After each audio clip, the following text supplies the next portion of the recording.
Au Mondial du Lion, les JO jouent les prolongations. Parmi les 27 nations représentées, on y retrouve des cavaliers à avoir brillé lors de l'Olympiade. Certains se concentrent sur l'allure de leurs chevaux pour le dressage. D'autres, comme le Britannique Tom McEwen, champion par équipe, repèrent déjà les obstacles du cross, avec parfois un air de déjà-vu à Versailles. C'est intéressant de retrouver ces obstacles-là avec les chevaux de 6-7 ans qui seront aux Jeux de Los Angeles dans 4 ans.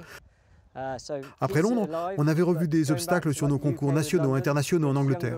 C'est source d'inspiration pour les jeunes cavaliers.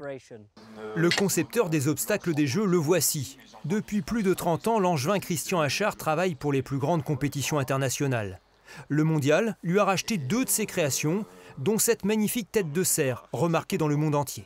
L'idée est venue du chef de piste, mais il avait une idée sur le papier. Et de là à créer l'obstacle, à l'imaginer, à le concevoir dans sa fabrication, il a fallu un peu de temps.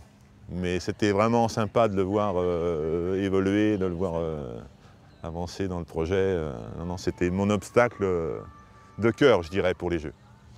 Pour cette épreuve d'endurance, les cavaliers se préparent à la foulée près, sur un parcours de 5 km semé d'embûches. C'est des obstacles rapprochés, on est obligé de compter en fait, le nombre de foulées qu'on va faire entre chaque obstacle. Il ne faut pas se tromper. Si on ne prend pas les bonnes décisions à la reconnaissance, ça coûte des points. En général, ça peut coûter un refus ou une chute à l'arrivée. Oui. Mais plus que les obstacles, la difficulté majeure pour les jeunes chevaux qui découvrent la compétition internationale, c'est le public, nombreux. Ne pas se laisser déconcentrer par la foule, c'est aussi à cela qu'on repère un futur champion.